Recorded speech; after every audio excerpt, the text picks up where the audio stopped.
नमस्कार दोस्तों, स्वागत करते हैं आपका एक बार फिर बिंदास खबरें में, जहां पर हम लेकर आते हैं देश और दुनिया की ताजा और काम की खबरें। तो दोस्तों, बिना देरी किए शुरू करते हैं खबरों का सिलसिला। पर उससे पहले अगर आप हमारे चैनल पर नए हैं तो चैनल को सब्सक्राइब जरूर से कर लें और इस वीडियो के लिए एक लाइक जरूर करें। तो चलिए शुरू करते हैं खबरों का सिलसिला। और इसी के साथ आज की पहली बड़ी खबर की राशन कार्ड होल्डर्स ध्यान दें, मुफ्त राशन मिलने में आ रही है दिक्कत तो करिए ये काम। आपको बता दें कि कोरोना महामारी के बीच केंद्र सरकार की तरफ से आर्थिक रूप से कमजोर लोगों के लिए एक अहम योजना की शुरुआत की गई थी। साल 2020 में पीएम नरेंद्र मोदी ने गरीब कल्याण अन्न योजना की शुरुआत की थी, जिसके तहत गरीब लोगों को हर महीने फ्री में गेहूं, चावल, दाल, नमक ये सब जरूरी खाद्य चीजें दी जाती है। आपको बता दें कि राशन कार्ड होल्डर्स इस योजना के लिए पात्र हैं। हालांकि कुछ कारणों के चलते कुछ लोगों को मुफ्त राशन नहीं मिल पाता है। ऐसे लोगों को निराश होने की जरूरत नहीं है, क्योंकि आसान तरीका है जिससे कि आप अपनी शिकायत दर्ज कर सकते हैं। सबसे पहले तो आपको बता दें कि केंद्र सरकार की तरफ से कोरोना काल में शुरू की गई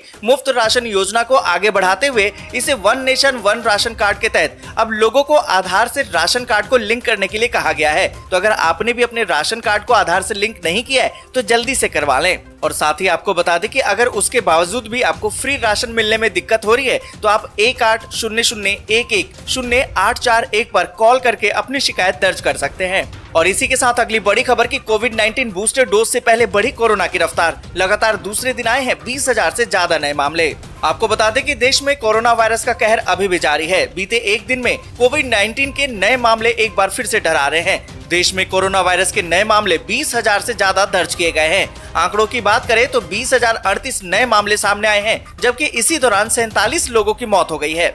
और इसी के साथ अगली बड़ी खबर की रानिल विक्रमसिंघे बने श्रीलंका के अंतरिम राष्ट्रपति। पद संभालते ही लिया बड़ा एक्शन। आपको बता दें कि श्रीलंका में प्रधानमंत्री रानिल विक्रमसिंघे ने गोटाबाया राजपक्षे का उत्तराधिकारी चुने जाने तक अंतरिम राष्ट्रपति के तौर पर शुक्रवार को शपथ ग्रहण कर लिया। उन्होंने कार्यवाहक राष्ट्रपति से ज्यादा शक्तियां संसद को देने के मकसद से ही संविधान के 19वें संशोधन को बहाल करने और कानून व्यवस्था बनाए रखने का आह्वान किया है। और आपको बता दें कि सिंगापुर पहुंचे राजपक्षे ने ईमेल के जरिए अपना इस्तीफा भेजा है और उनके इस्तीफे को मंजूर कर लिया गया है। साथ ही आपको बता दें कि अंतरिम राष्ट्रपति के तौर पर शपथ लेने के बाद संसद को संबोधित करते हुए विक्रमसिंघे ने देश में कानून और व्यवस्था को सख्ती से बनाए रखने का संकल्प जताया है। और इसी के साथ अगली बड़ी खबर की द्रौपदी मुर्मू का राष्ट्रपति बनना तय। विपक्षी एकता हुई तार तार। जेएमएम के बाद राजभर का भी समर्थन। आपको बता दें कि राष्ट्रपति चुनाव के जरिए विपक्ष की कोशिश एकजुट होने की थी। हालांकि इस चुनाव में राजग की तरफ से द्रौपदी मुर्मू के रूप में लगाए गए आदिवासी और महिला दाव ने विपक्ष की एकता तार तार कर दी है। विपक्ष में पड़ी फूट के कारण मुर्मू बड़ी जीत की तरफ बढ़ रही हैं। मुर्मू की उम्मीदवारी से जहां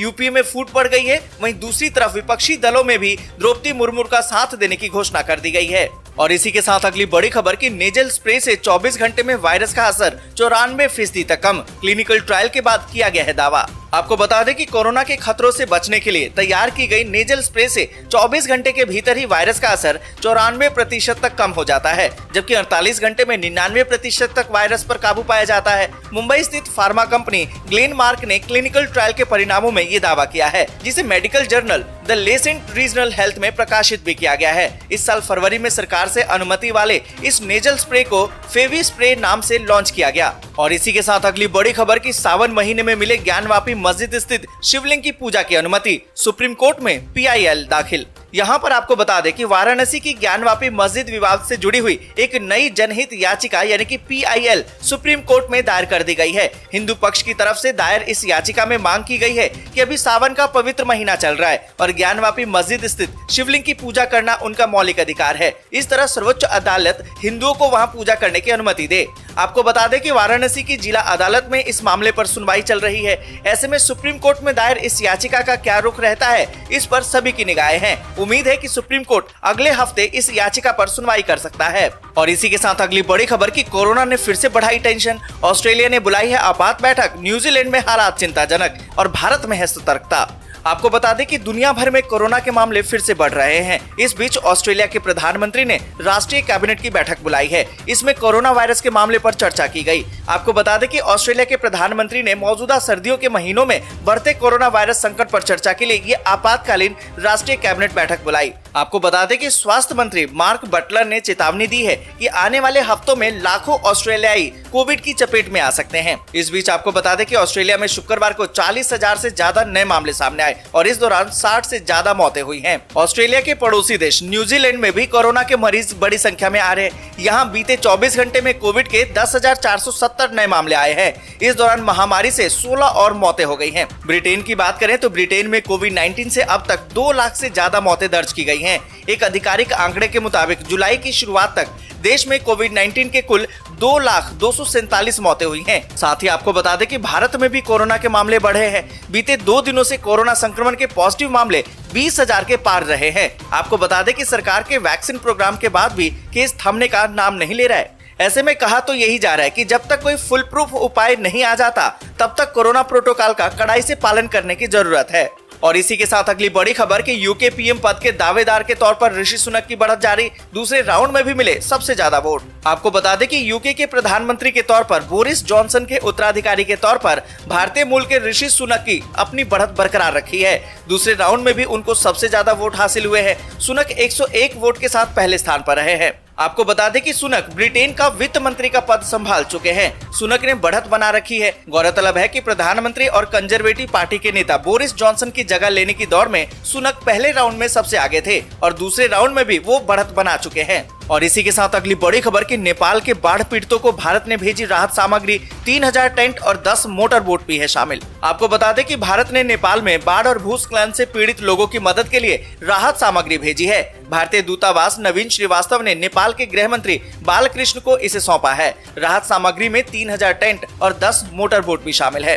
एक खबर के मुताबिक राजदूत नवीन श्रीवास्तव ने कहा कि समय पर राहत सामग्री उपलब्ध होने से संबद्ध एजेंसियां आपदा पीड़ितों के बीच में वितरण करके अधिकतम उपयोग सुनिश्चित कर पाएगी। साथ ही आपको बता दें कि नेपाली गृह मंत्री ने भारत के सहयोग की सराहना की है और आभार व्यक्त किया है। और इसी के साथ अगली बड़ी खबर कि दलाई लामा की लद्दाख यात्रा से चिढ़ा चीन, भारत ने दिया 2 टूक जवाब। आपको बता दें कि तिब्बती आध्यात्मिक नेता दलाई लामा लद्दाख की यात्रा पर हैं। वो यहाँ 1 माह रहेंगे। इस यात्रा से चीन चिढ़ गया है। इस पर भारत ने 2 टूक जवाब दे दिया है। भारत ने दलाई लामा की यात्रा पर स्पष्ट किया है कि तिब्बती आध्यात्मिक नेता दलाई लामा की लद्दाख यात्रा पूरी तरह से धार्मिक है और किसी को भी इससे कोई आपत्ति नहीं होनी चाहिए। आपको बता दें कि ये पहली बार नहीं है कि दलाई लामा सीमावर्ती क्षेत्र का दौरा कर रहे हैं, क्योंकि वो इससे पहले भी कई बार लद्दाख और अरुणाचल प्रदेश का दौरा कर चुके हैं। और इसी के साथ अगली बड़ी खबर कि यूपी, बिहार, दिल्ली में बारिश को लेकर आईएमडी ने जारी किया अपडेट। महाराष्ट्र और गुजरात सहित कई राज्यों में अलर्ट। आपको बता दें कि देश के कई राज्यों में बारिश और बाढ़ के कारण हाहाकार मचा हुआ है। छत्तीसगढ़ से गुजरात और महाराष्ट्र तक भारी बारिश से बुरा हाल है। गुजरात के हालात तो सबसे ज्यादा खराब है। वहीं महाराष्ट्र में बाढ़ और बारिश ने अब तक 99 लोगों की मौत हो चुकी है। मौसम विभाग की माने तो मध्य भारत के इन राज्यों के साथ साथ केरल में भी भारी बारिश का अलर्ट जारी किया गया है। मौसम विभाग की माने तो गुजरात, मध्य महाराष्ट्र और तेलंगाना, सौराष्ट्र और कच्छ में 17 जुलाई को भारी बारिश हो सकती है। 18 जुलाई से उत्तराखंड, उत्तर प्रदेश, बिहार, पश्चिम बंगाल और पूर्वोत्तर राज्यों में अगले 5 दिनों तक बारिश की संभावना है। इस दौरान तेज हवाएं चलेंगी और गरज के साथ छींटे भी पड़ेंगे। मौसम विभाग के मुताबिक ही 18 जुलाई को उत्तर प्रदेश में बारिश हो सकती है। वहीं 14 से लेकर 16 जुलाई के बीच में पूर्वी राजस्थान में बारिश की संभावना है। अभी तक आपने चैनल को सब्सक्राइब नहीं किया है तो सब्सक्राइब जरूर से कर लें।